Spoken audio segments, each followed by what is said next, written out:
Dan selanjutnya kita akan mendengarkan pemaparan materi yang ketiga, yaitu bersama Ibu Mercy Francisca Sinaga selaku Direktur dan Chief Legal Government Relation Officer PT Prudential Life Assurance, dan juga dipandu bersama dengan Ibu Eli Simanjuntak. Kepada Ibu Mercy Francisca Sinaga dan juga Ibu Eli Simanjuntak kami persilahkan. Oke, audiens sekalian, yang ketiga nih, yang terakhir adalah Ibu Mercy Francisca Sinaga, Direktur Chief Legal and Government Relations Officer PT Prudential Life Assurance, adalah seorang pemimpin strategis di bidang hukum dan hubungan pemerintah dengan pengalaman lebih dari 3 dekade ya dalam menangani isu regulasi, litigasi, dan kebijakan publik. Ia dikenal atas ketegasannya dalam memastikan kepatuhan hukum, kemampuannya mengelola risiko di tengah kompleksitas bisnis, serta kepiawaiannya membangun hubungan yang kuat dengan regulator dan pemangku kepentingan.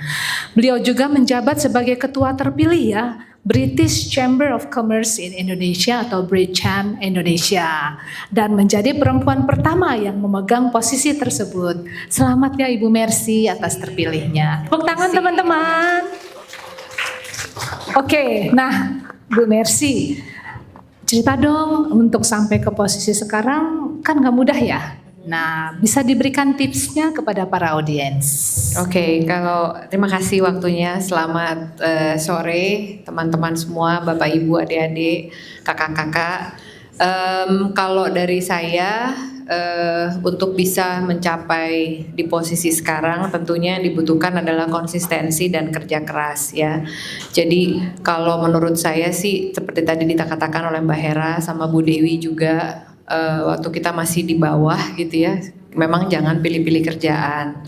Apapun yang disuruh ya dikerjakan gitu kan, karena kan di level bawah itu kan kalau ibaratnya piramida banyak banget membernya gitu ya. Gimana caranya kita bisa stand out di mata yang lebih senior dari kita adalah salah satu caranya, karena kita masih junior banget ya, kita harus menunjukkan bahwa kita ingin bekerja keras gitu ya. Jadi kalau kita dikasih kerjaan apapun jangan menolak dan pastikan kita kerjakan sampai memang tuntas dan berikan yang terbaik gitu ya. Karena kalau saya kan dulu juga besarnya di law firm ya, sebelum saya masuk company itu saya di law firm itu kan juga dikasih kerjaan terus silahkan gitu kerjakan sendiri. Kadang-kadang senior associate kita juga nggak ada waktu untuk ngajarin, dan zaman saya dulu masih lawyering itu nggak ada Google ya, jadi benar-benar literally harus ke library gitu kan, nyari sendiri. Jadi memang kerja keras, konsistensi gitu kan ya, terus harus benar-benar punya passion di kerjaannya gitu. Jadi itu akan pasti lebih membuat kita tuh bekerja nggak terpaksa gitu ya gitu. Iya, ada passion ya. Ada passionnya juga. Nah teman-teman gitu. Juga kalau pilih pekerjaan nanti mesti ada passion kali ya. Betul, karena kalau misalnya bangun pagi udah males ngebayangin mau ke kantor gitu kan, gimana bisa berprestasi gitu ya. Kalau saya sih gitu sih ngeliatnya. Iya.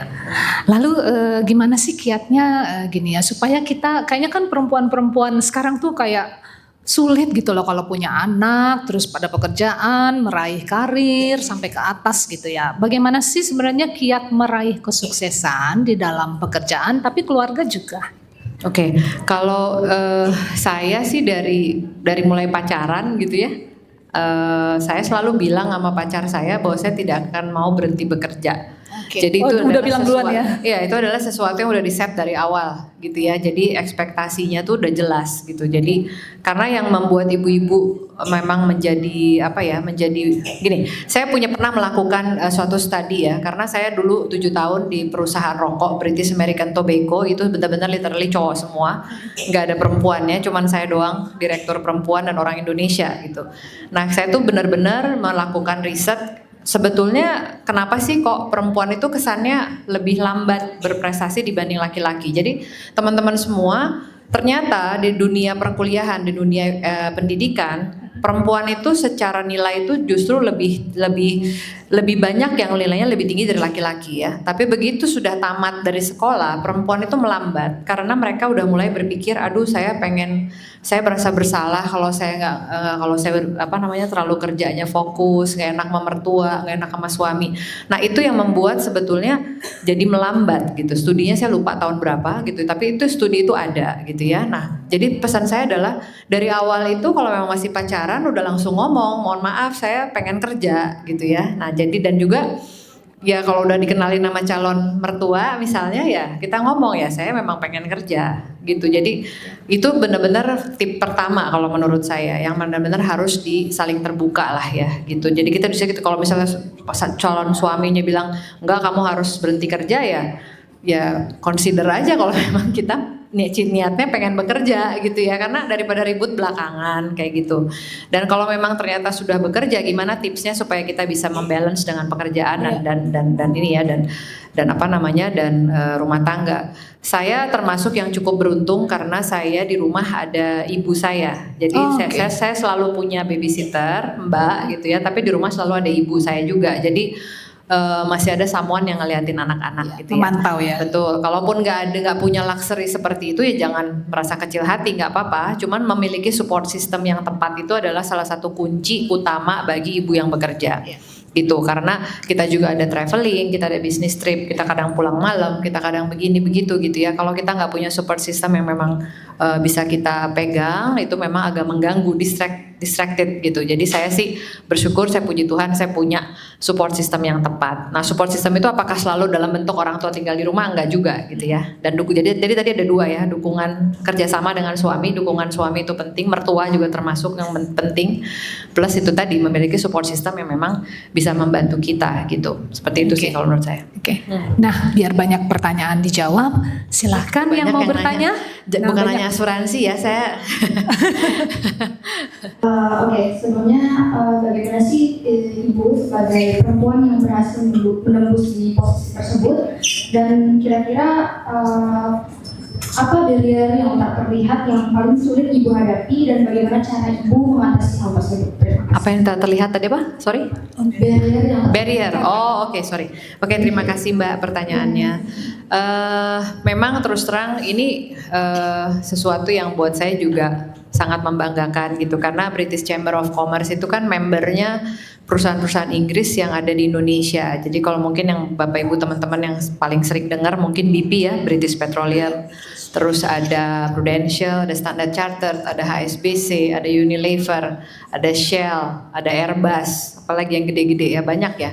Nah itu memang yang duduk di British Chamber of Commerce itu biasanya levelnya minimum direktur atau presiden direkturnya gitu ya.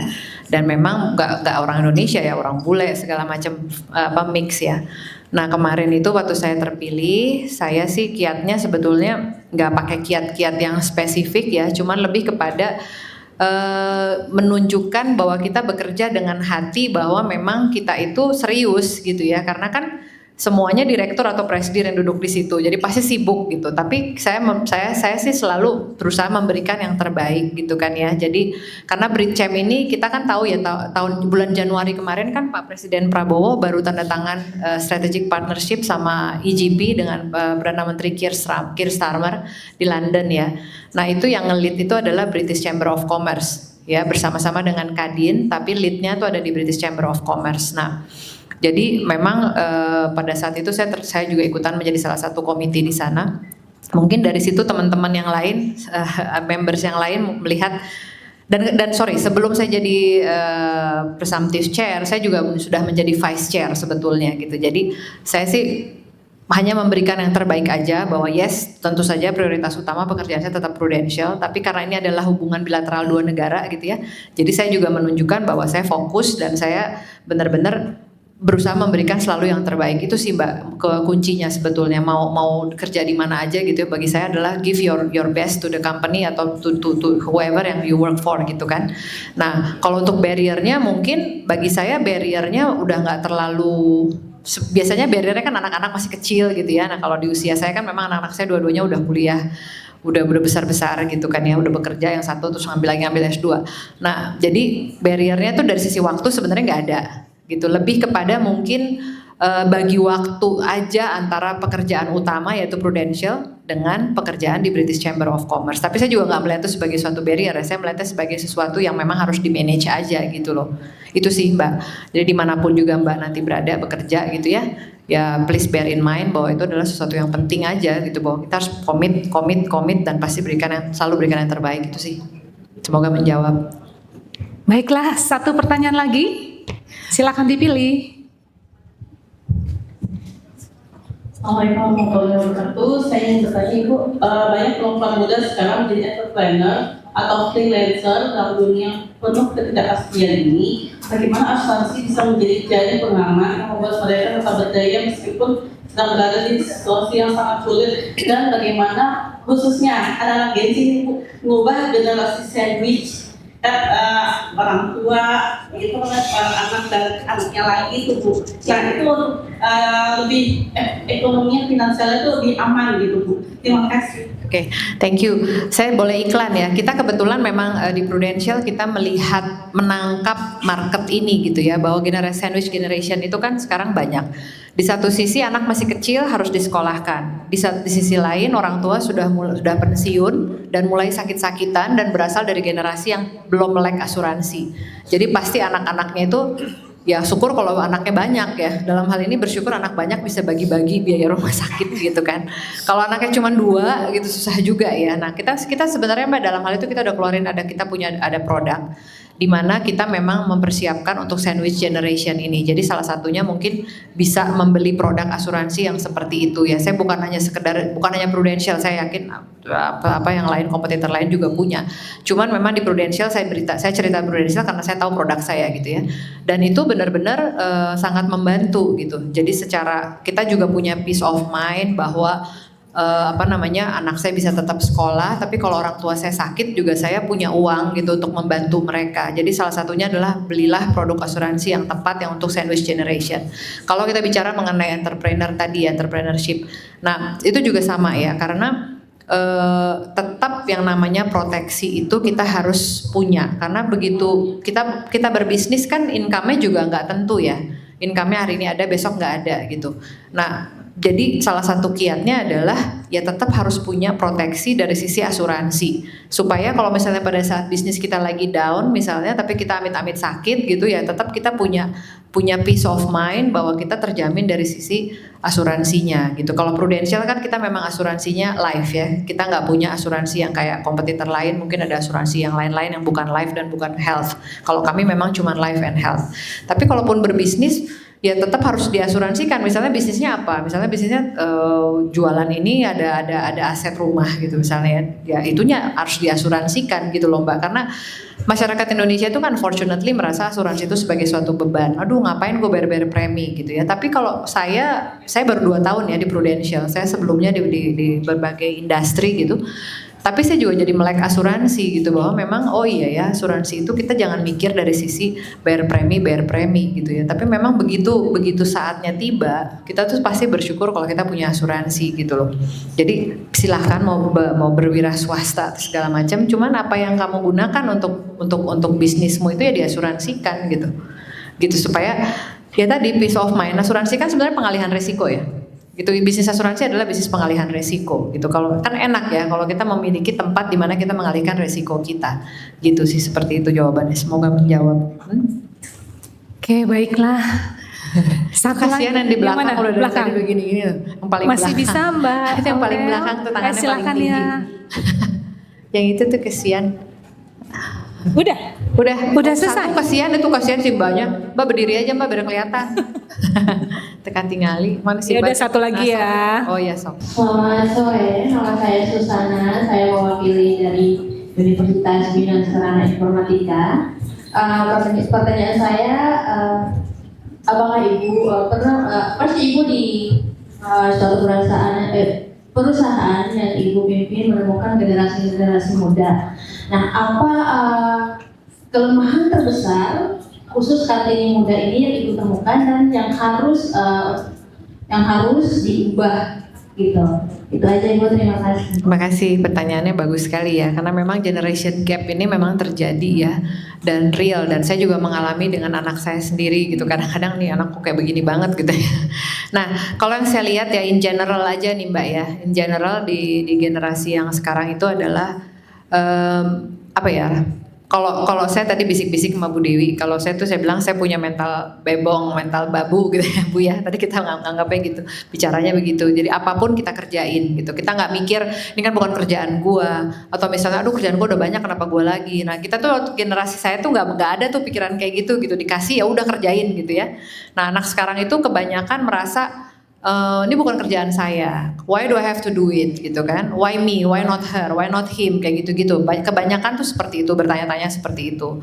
Dan juga kadang-kadang juga cepat merasa puas gitu ya. Misalnya dia udah levelnya taruhlah apa ya, asisten manajer kali ya. Itu ngerasa udah ini bukan kerjaan gue udah asisten manajer. Please deh gitu ya, di atas asisten manajer itu kan masih banyak yang lain gitu. Kenapa tidak berpikir bahwa oh oke, kantor ini punya 20 asisten manajer tapi yang disuruh saya. Berarti I'm somebody special gitu kan. Jadikan itu sebagai suatu motivasi instead of berpikir bahwa kok gue lagi. Makanya jangan kepinteran. Kalau kepinteran semua kerjaan jatuhnya ke lu. Itu yang paling saya sering dengar dari anak-anak sekarang ya. Kalau kita dulu generasi kita nggak diajarin tuh kayak gitu tuh. Jadi paling itu yang menurut saya harus dikoreksi, dirubah dari generasi yang muda-muda sekarang gitu ya. Jangan terlalu banyak bertanya. Oke, bertanya why itu memang di sekolah sekarang memang udah begitu, nggak apa-apa. Cuman in terms of pekerjaan, jangan menjadikan itu sebagai sesuatu yang melimitasi diri kamu sendiri, di mana orang mau ngasih kerjaan juga jadi males gitu karena udah keburu banyak ditanya, kenapa saya Bu, kenapa saya Pak, kenapa gitu, udah males kan. Kayak gitu sih kalau menurut saya ya. Itu mindset seperti itu mungkin yang harus dirubah dari generasi yang sekarang gitu. Ya, semoga menjawab. Oke, baiklah. Oh, Bu Mercy, Ibu Mercy ini punya 2 putra yang berhasil loh. Dan ibunya kan sibuk banget nih sampai posisi tinggi. Kasih tips dong untuk ibu-ibu di sini, gimana caranya? Oke, ya saya sangat bangga karena anak saya yang besar, dia S1-nya waktu itu memang dia di kami ini pindah-pindah ya ketinggalnya ibu-ibu ya. Jadi adik-adik kami tinggalnya pindah-pindah. Pas kami balik ke Indonesia tuh tahun 2010 dan anak-anak saya memang di international school, tapi saya sih senang karena mereka tetap saya ajarin mengenai Indonesia gitu ya. Nah, karena mereka di international school tentunya mindsetnya ya pengen sekolahnya di luar. Jadi anak saya yang gede itu memang dia S1-nya di Nottingham di London, tapi dia balik ke sini dan kemudian saya senang sekali karena dia dapat beasiswa LPDP ya.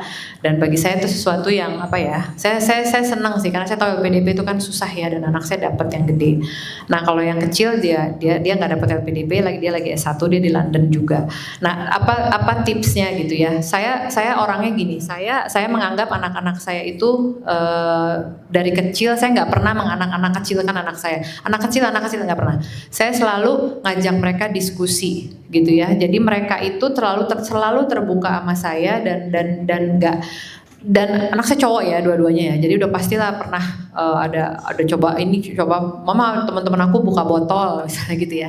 Aku bilang ya udah you do it tapi tahu levelnya gitu-gitu. Jadi saya selalu menganggap anak-anak saya itu udah besar bisa dikasih kepercayaan. Jadi sekarang saya nggak worry sama sekali anak saya nggak minum nggak apa gitu ya, nggak, mereka ngerokok juga nggak, puji Tuhan nggak ada sama sekali gitu-gitu. Tapi bagi saya kuncinya adalah terbuka sama mereka dan mereka pasti ada di level dimana mereka ingin mencoba, ingin tahu, ya nggak apa-apa gitu loh. Teman kasih tahu aja kamu kalau misalnya kamu begini, efeknya nanti begini, efeknya nanti begitu. Jadi tips saya adalah selalu ngajak bicara anak-anak gitu ya dan selalu kasih kepercayaan sama mereka. Jadi saya juga nggak pernah misalnya jangan kamu nggak bisa ngapain sih nanti kamu gini, nggak pernah. Jadi saya nggak pernah negatif sama anak-anak saya. Jadi saya selalu let them try. Kalau misalnya tapi saya kasih tahu kamu mau coba ya udah menurut mama sih ini. Kalau kamu mau coba nggak apa-apa gitu. Tapi asal kamu tahu aja nanti resikonya ini. Itu lebih membuat anak-anak tuh jadi mikir. Ya, kalau menurut saya sih seperti itu. Itu tips yang paling utama. Karena anak saya laki ya. Kalau perempuan saya nggak tahu. Mungkin bisa ditanya sama yang lain yang punya anak perempuan. Kalau anak laki, menurut saya mendidik mereka menjadi anak-anak yang dewasa dari kecil tuh dengan cara seperti itu. Dikasih aja kepercayaan gitu. Itu sih kalau menurut aku. Baiklah. Beri tepuk tangan audiens untuk Bu Mercy yang telah memberikan insight-nya kepada kita semua.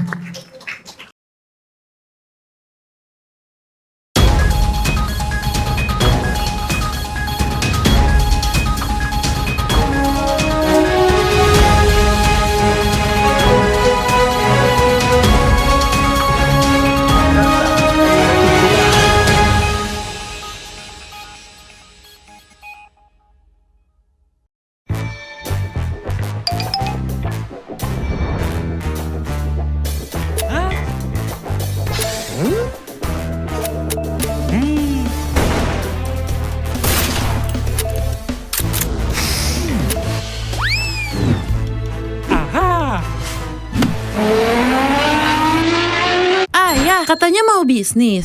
Yuk berhenti menghayal. Wujudkan impian bareng asuransi jiwa Prumapan. Lewat kepastian manfaat dana mapan berupa uang tunai, ada pilihan dibayarkan lebih cepat, bahkan lebih besar di awal. Yang dibayarkan 21 kali secara tahunan. Soal perlindungan jiwa, pasti ada. Pastikan impianmu mapan terkendali bareng Prumapan. Nih buat kamu yang mau wujudkan impian.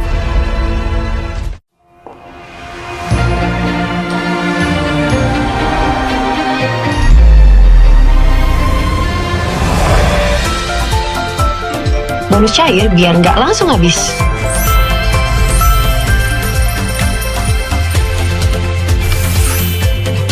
Nabung emas mudah dari Rp10.000.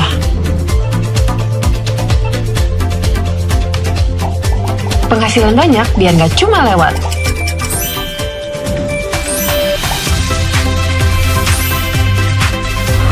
Cicil emas terjaga, semua terencana. Kesempatan datang dengan tambahan, jangan jadi penghalang.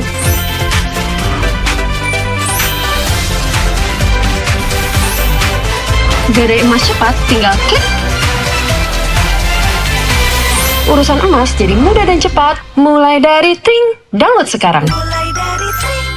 Ini adalah salah satu senyuman yang selalu aku ingat. Senyum yang selalu dibagi ibu dan kakak baju putih biru, semuanya juga ikut tersenyum.